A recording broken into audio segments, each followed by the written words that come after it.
قسط نمبر 39۔ ڈوبتی ابھرتی ناؤ کی سی کیفیت اس کے ذہن کی تھی۔ کچھ بے چینی و اضطراب اس کے اندر اٹھتا، مگر لمحے بھر کو جیسے کوئی غیر مرئی طاقت سب احساسات چھین کر اسے بے خبری اور سکون کی وادی میں غوطہ زن کر دیتی۔ یہ کیفیت اس کی نامعلوم کتنی دیر تک رہی تھی۔ اس کی آنکھیں کھلیں تو چند لمحے وہ کسی مجسمے کی طرح بے حس و حرکت پڑی رہی۔ ہواؤں کے ساتھ آتی لوبان اور اگربتی کی خوشبو نے اسے جھنجھوڑ ڈالا۔ اس کے ذہن کو شدید جھٹکا لگا۔ دھیمی دھیمی قرآن پاک کی تلاوت کی آوازوں نے اسے خواص میں لوٹا دیا۔ ماما، اس کے لبوں سے درد میں ڈوبی سسکی ابھری۔ برق رفتاری سے وہ بیڈ سے اٹھ کر ماما کے کمرے میں آ گئی۔ ان کے کمرے کا دروازہ کھلا تھا۔ سب چیزیں اپنی جگہ پر موجود تھیں۔ صوفہ سیٹ، رائٹنگ ٹیبل اور چیئر، وارڈروب، قالین، کارنر پر رکھے گلدان، سب موجود تھے۔ اگر کوئی اپنے مقیم سے خالی تھا تو وہ بیڈ تھا۔ اس پر بچھا پنک کور بے شکن تھا، جیسے اس پر کبھی کسی کا وجود رہا ہی نہ ہو۔ وہ دروازے سے لگی ایک ٹک بیڈ کو گھور رہی تھی۔ کارنر پر رکھے اگردان میں جلتی اگربتیاں کمرے کی سوگواری اور ویرانی میں اور زیادہ اداسی پھیلا رہی تھیں۔ اس کے پیچھے قدموں کی آہٹیں ابھر رہی تھیں، مگر وہ بے حس بیڈ کو ہی گھورے جا رہی تھی۔ لائبہ بیٹا، مانوس پرشفقت آواز اس کے کانوں سے ٹکرائی۔ لائبہ، ان کا ہاتھ اس کے سر پر آ کر ٹھہر گیا۔ مجھ سے بات نہیں کرو گی؟ میں آ گیا ہوں۔ انکل، وہ بلکتی ہوئی ان کے سینے سے لگ گئی۔ ماما کہاں ہیں؟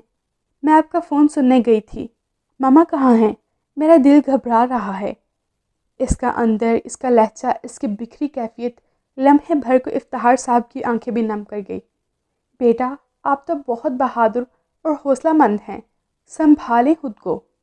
وہ کسی معصوم سہم خوف زدہ بچے کی طرح لائبہ کو سینے سے لگا کر قریبی صوفے پر بیٹھ گئے۔ دیکھیں بیٹا، ماما نے کبھی آپ کو رونے نہیں دیا۔ اب آپ اس طرح روئیں گی تو ان کی روح کو کتنی تکلیف ہوگی۔ روح کو؟ وہ بری طرح سسک پڑی۔ ہاں بیٹا، حقیقت کو تسلیم کرنا ہی پڑتا ہے۔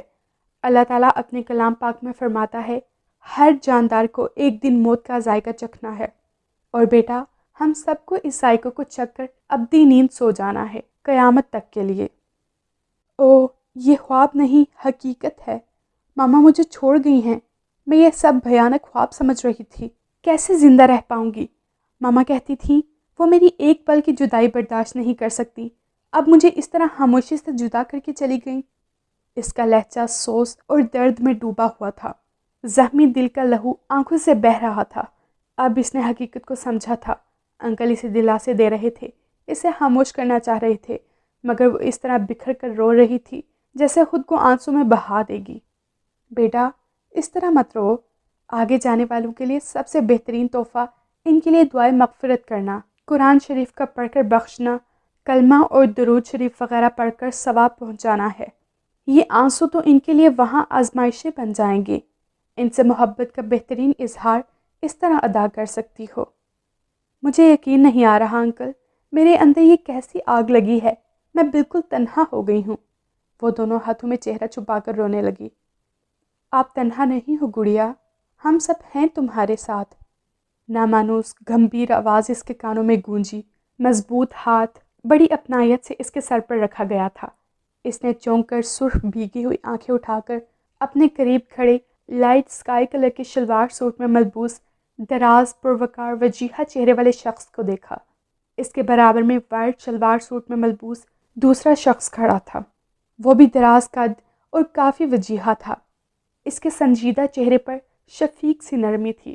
دونوں کے سروں پر سفید کروشے کے بنی جالیوں والی ٹوپی تھی۔